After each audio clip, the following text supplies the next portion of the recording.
Story 1. Late one October night, a lone traveler named Sam was driving through the dense forests of Appalachia. He was a skeptic, a rational thinker who enjoyed debunking myths. Recently, he'd come across a niche internet personality named Windigoon, who shared strange and unsettling tales, stories of creatures that lurked just beyond human understanding. Though he laughed at most of them, he couldn't help but feel a strange fascination with the one story Windigoon told over and over, the Wendigo. Sam dismissed the folklore as nothing but fiction. After all, how could a creature of starvation and madness, driven to consume human flesh, be real? But as his car wound deeper through the misty forest roads, a creeping sense of unease began to build. The headlights barely cut through the thick fog, and the trees seemed to twist and sway unnaturally, as if the forest itself were alive. Then, the car sputtered. The engine coughed twice and died. Sam groaned and coasted the vehicle to the shoulder. The night was eerily quiet except for the occasional rustling of leaves. Nothing to worry about, he muttered to himself. Grabbing a flashlight, he stepped out into the cool night air and popped the hood. As he fumbled with the engine, a strange noise echoed through the trees, a distant, mournful cry. It didn't sound like any animal Sam knew. It was high-pitched and haunting, almost like a person calling for help. But it was distorted, as if someone had taken human words and twisted them into something unnatural.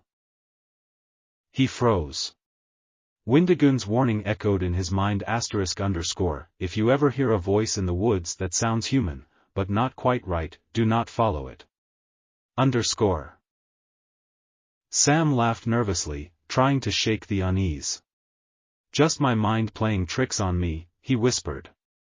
He slammed the hood shut and looked around, flashlight beam sweeping through the dark forest. Then he heard it again, closer this time. _help, please. I'm lost, _ the voice was faint, barely audible through the trees, but it sent a shiver down his spine. Against his better judgment, Sam took a few steps toward the source of the sound, his boots crunching against the dry leaves. He scanned the tree-line, but saw nothing. Just darkness and shifting branches. As he was about to turn back, the voice came again, clearer now, and right behind him, _help me, _. Sam spun around, but there was no one there. Just the whispering wind and the silence of the night. Heart pounding, he sprinted back toward his car. But as he reached the door, he saw something that made his blood run cold. Long claw marks were gouged into the side of the car, deep enough to cut through the metal. They hadn't been there before. Panicking, he fumbled with his keys, but the moment he unlocked the door, a low growl emanated from the forest. Sam looked up, and froze. Standing just at the edge of the tree-line was a towering, emaciated figure. Its skin was stretched tight over its bones, and its hollow eyes gleamed with a hunger that felt ancient and endless. Then it smiled, a grotesque, unnatural grin. And in a voice that was somehow both familiar and wrong, it whispered, _ don't you remember, Sam? Windigoon warned you, but you didn't listen, _. Sam stumbled into the car, slamming the door behind him. The engine roared to life this time, and he sped off, heart racing. In the rearview mirror, he saw the creature standing in the road, its grin widening as it slowly raised a hand and waved goodbye. Sam never spoke of that night to anyone. But every time he hears Windigoon's voice narrating another tale of monsters and madness, he feels a chill down his spine. Because now he knows, some stories are more than just stories. Story 2. Windigoon had always been drawn to the strange and unsettling. Over the years, he'd told hundreds of stories, true crime, urban legends, and cryptid encounters. But there was one story he never shared. It was too personal, too strange to make sense of. It all began late one night, deep in the Appalachian backwoods, when he found something, or something found him. Windigun was traveling alone, hoping to record footage for an upcoming project. A remote cabin in the woods had caught his attention, a place rumored to be cursed, abandoned decades ago after a series of disappearances. Locals told him to stay away, warning of strange things in those woods. But curiosity got the better of him. He arrived just after sunset, when the forest felt heavy, as if the trees were holding their breath. The cabin stood crooked on a slight hill, its windows broken, and the front door hanging off its hinges. A cold wind blew, carrying the faint scent of damp wood and decay. Perfect, Windigun thought. The kind of atmosphere that made for a great story. He set up his camera and began recording. Alright folks, we're out here in the middle of nowhere. Tonight, we'll be looking into the strange history of this place, rumors of hauntings, unexplained disappearances, and, of course, the idea that something might still be lurking out here. As he spoke into the lens, something flickered at the edge of his vision. Just a trick of the light, he figured.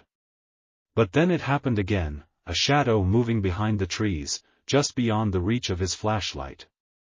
Windigun paused and scanned the tree line, but saw nothing. The night air seemed to thicken. A strange feeling settled over him, as if the woods themselves were watching. He shrugged it off and kept filming.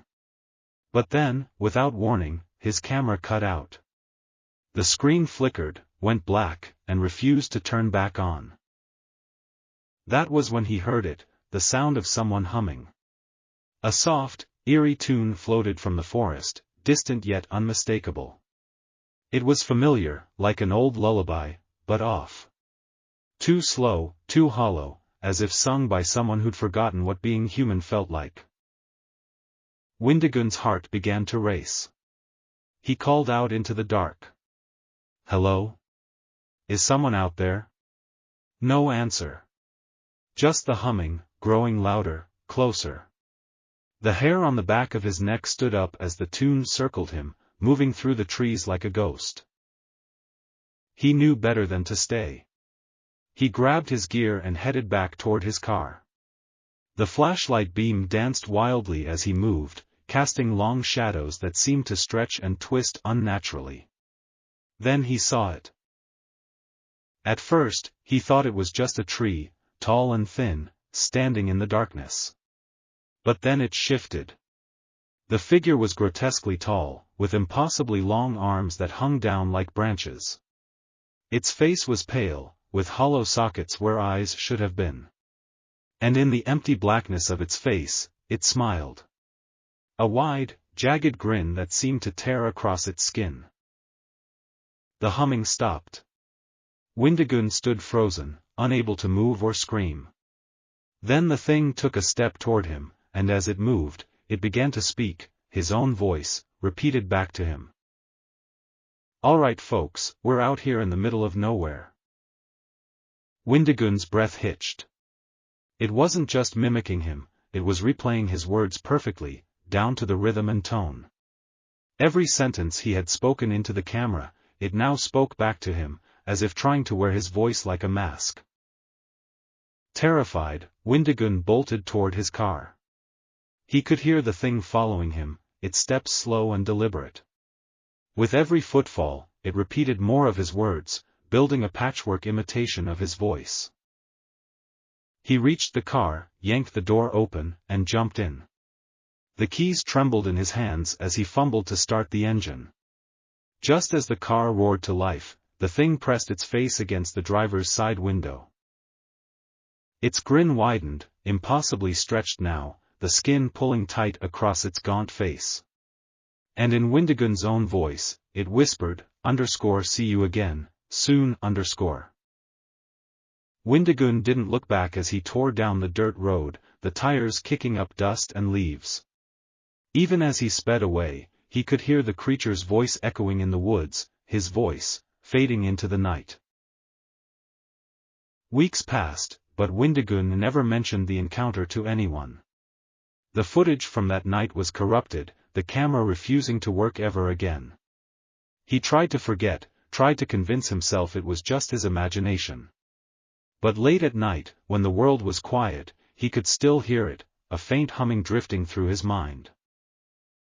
And sometimes, just sometimes, when he listened to the recordings of his own videos, he swore there was a moment, just a brief second, when the voice in the recording wasn't his at all.